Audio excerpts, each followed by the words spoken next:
Have you ever seen those pricing pages that have 2 or 3 options and the buy button takes you to a register page before it takes you to checkout? How do they remember which button you clicked to show you the right price? That's what I'm going to show you today using Bubble, Stripe, and Pricewell.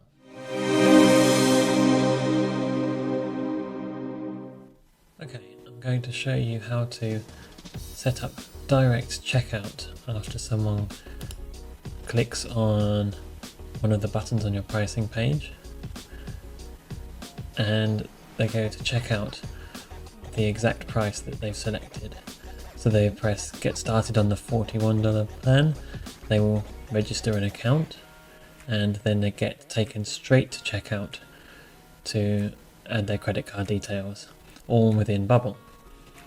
So you need a Pricewell account with Stripe connected, and you need to set up a pricing page, pricing table within Pricewell. Then we need to go through to the snippet part and click on custom button, and that gives us a little bit of JavaScript for the checkout for our individual plans here. Now in Bubble, what I've got set up is a register page, and the only things it has is the email and password input and a register button. Within the workflows, I've got a workflow here that says when the page is loaded, I'm going to set a custom state on the page which we get from the page URL. So it's going to be, we're going to take a customer to, for example, direct to checkout ? Pricing equals 1 or pricing equals 2, and that will help us know which pricing page to check out with. And we've just got to sign the user up action. So we're going to click on our page, and we're going to add some page JavaScript here in the HTML header. We're going to take that from this snippet here, copy that, paste it in here. It's a little bit of JavaScript which will load the checkout JavaScript on this page. Okay, so we've got this workflow that signs the user up. We're going to need to run some JavaScript after they have registered. So we're going to go to plugins, we're going to add another plugin, and we're going to search for Toolbox. We're going to install this one by Misha V with the red logo. Install here, and done. Now we're going to go back to our workflow. So after we've signed the user up, logged them in, we're going to go to plugins, run JavaScript. The script here, we're going to take a little bit from our JavaScript, one for each of the plans here. So we're going to copy this code,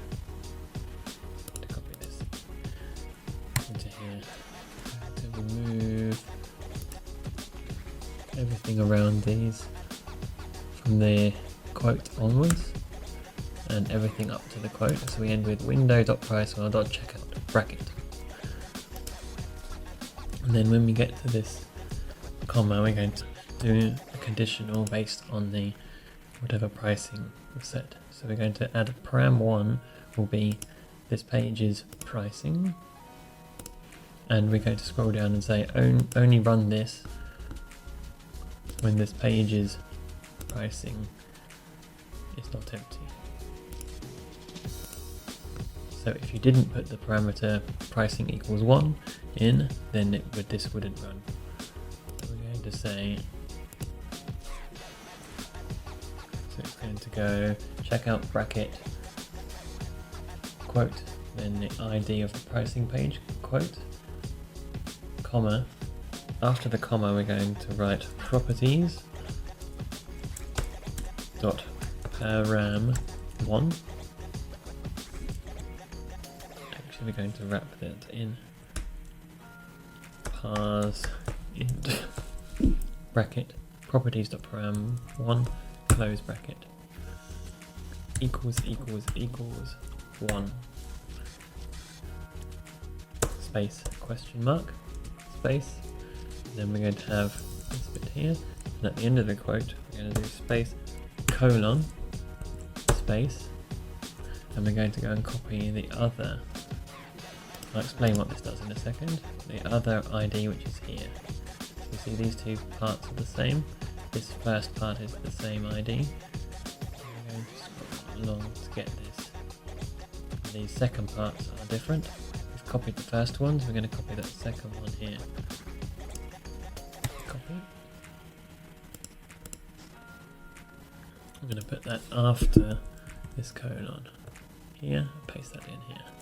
So what this does is it calls a function price.checkout, and the first parameter is the pricing page ID, comma, then it's going to take the param1, which we've set to the pricing, which will be 1 or 2. We're going to parse it as a number, and we're saying if it's 1, then we'll use checkout with this pricing here, otherwise we will do checkout with this pricing here. Now the final part we're going to do is pass in the user's email. So at the end of that quote here, we do another comma, and we're going to open curly brackets, email, colon, and then double quotes. And inside those quotes we're going to insert dynamic data. We're going to do current user's email. Click away. And we just need to close that bracket here. So I'll add this little snippet in the description of this video with placeholders so you can place the right parts in. So now this will run the checkout after the user's registered, only if pricing is set. Let's check it out in our demo version. So let's create a user, test.com, register, and now it's launched in checkout for the $19 plan. That's our first plan here. And if I want it to launch checkout for the second plan, I change this parameter up here to be 2.